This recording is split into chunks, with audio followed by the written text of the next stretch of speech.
Today, we examine the fascinating and contentious life of a rapper who has faced both success and tragedy. This is the downfall of Boosie Badass. Lil Boosie emerged from the streets of Baton Rouge, Louisiana with a distinctive voice and an unapologetic lyric that resonated with fans around the world. Boosie began rapping in the 1990s as a member of the hip-hop collective The Concentration Camp and eventually pursued his own career in the 2000s with the release of his debut album, Youngest of the Camp. After leaving the label the following year, he signed with Pimp C's Trill Entertainment to release his second studio album, For My Thugs.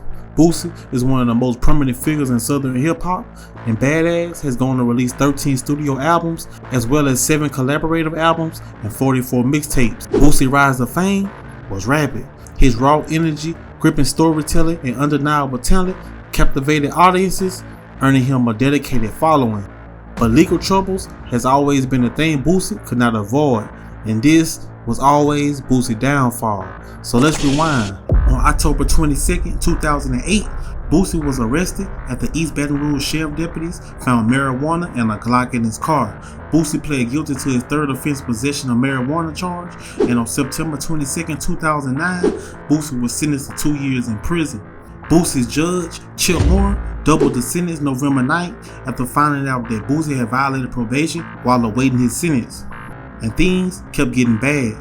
While serving his prison sentence on June 17, 2010, Boosie was indicted on charges of first-degree murder of Terry Boyd, his baby mother's brother. An East Baton Rouge Parish grand jury has indicted Torrance Hatch, otherwise known as Lil Boosie, on first-degree murder charges. After those indictments, while still in prison, he also faces charges of 3 counts of possession with intent to distribute narcotics, 3 counts of conspiracy to commit possession with the intent to distribute narcotics, and 2 counts of conspiracy to introduce contraband into a penal institution. Boosie was sentenced on these drug charges and sentenced to 8 years in prison.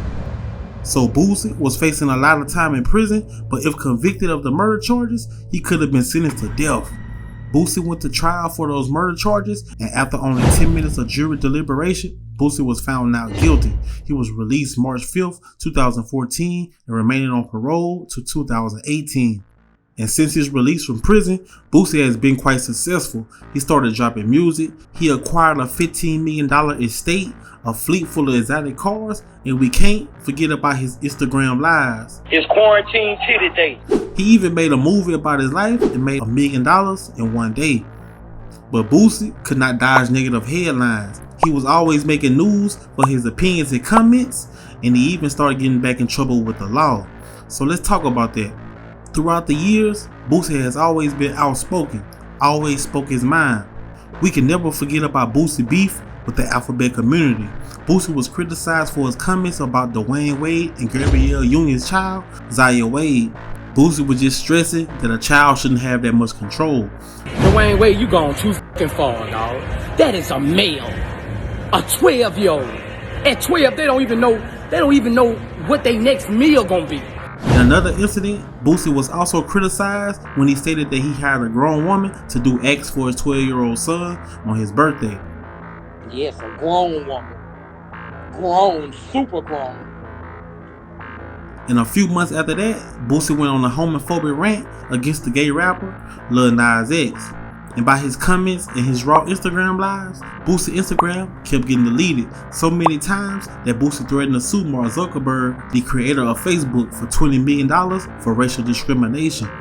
He was also criticized for supporting R. Kelly after R. Kelly was convicted of his heinous crimes. I just feel like all the comments that he made bigger people pay attention to him. And you know, when the higher ups want you gone, they can get you out of here. Remember, we are in the cancel culture. And Boosie also faced a lot of trouble with the law. But after prison, his first encounter with the law was in 2017.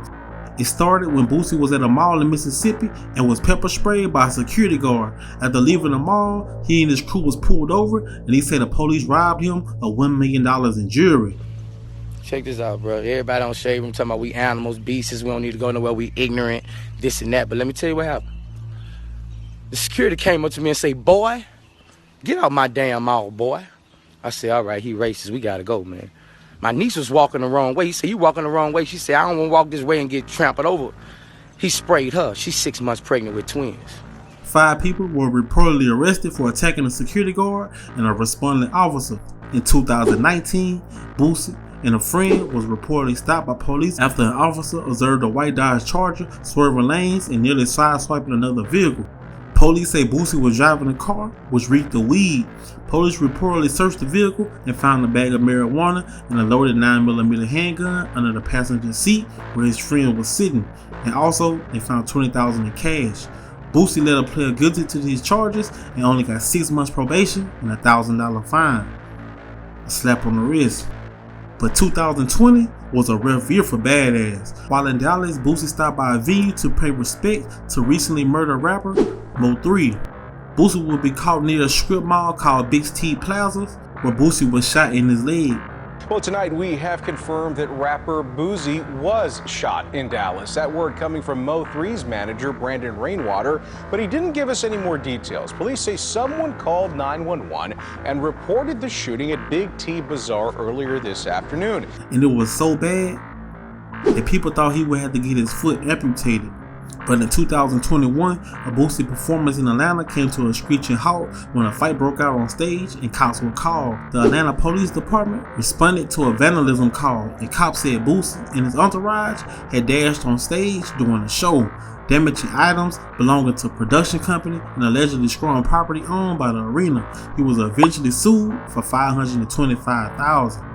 In July 2022, Boosie went viral after body cam footage was released, and it showed that Boosie was getting pulled over and having a mental breakdown with the police. He even told cops that he had spit on them. But surprisingly, Boosie wasn't arrested and was let go. And a month later, Boosie was stopped again, and he went viral for his frustration with the cops. He even offered one cop a job, and he rapped one of his most famous songs, Set It Off, in the cop's face. Talk you wanna run your mouth? You want some gangsters front your mother house? We'll set this bitch off.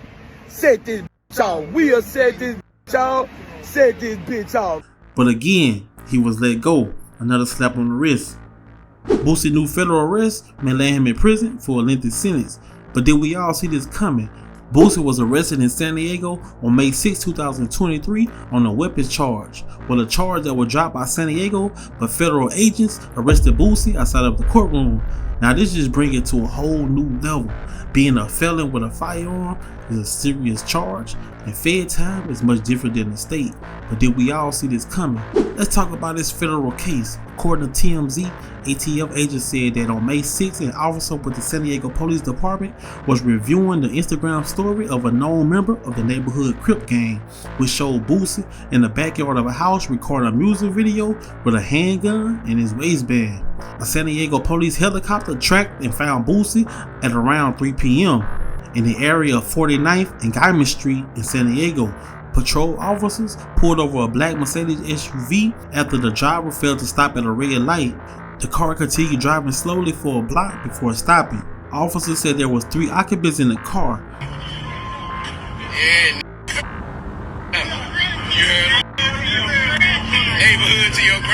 Boosie told officers that he didn't have weapons, but a security guard did. The security guard had a black bag containing a 9mm pistol with a magazine attached. Officers searched the car and found another 9mm handgun and magazine in the seat between Hatch and his security guard, along with a blunt in the center console. The agent was able to match the weapon to the one Boosie had in his waistband on an Instagram Live. So, is this the beginning of the end? Let's talk about Boosie going on Matt Hoffa's show and talking about how letting other people take the charge for him. So you get pulled over, right? Yeah. Cops found the weapon. Who gun is this? This shit done happened plenty of times. Yeah, my boys gonna say that's his guns when they come to the car. Will that come to hurt him later during trial? But Boosie hasn't been convicted of any crime yet, and he still have a slim chance of beating his case. But Boosie could be facing anywhere from 3 to 15 years. Now, is this new federal charge the downfall of Lil Boosie? So let me know your opinion. Do you think this is the end of Boosie, or do you think he will beat this charge? Let me know in the comments. It's your boy, Hot Boy Jesse. Make sure you like, comment, and subscribe.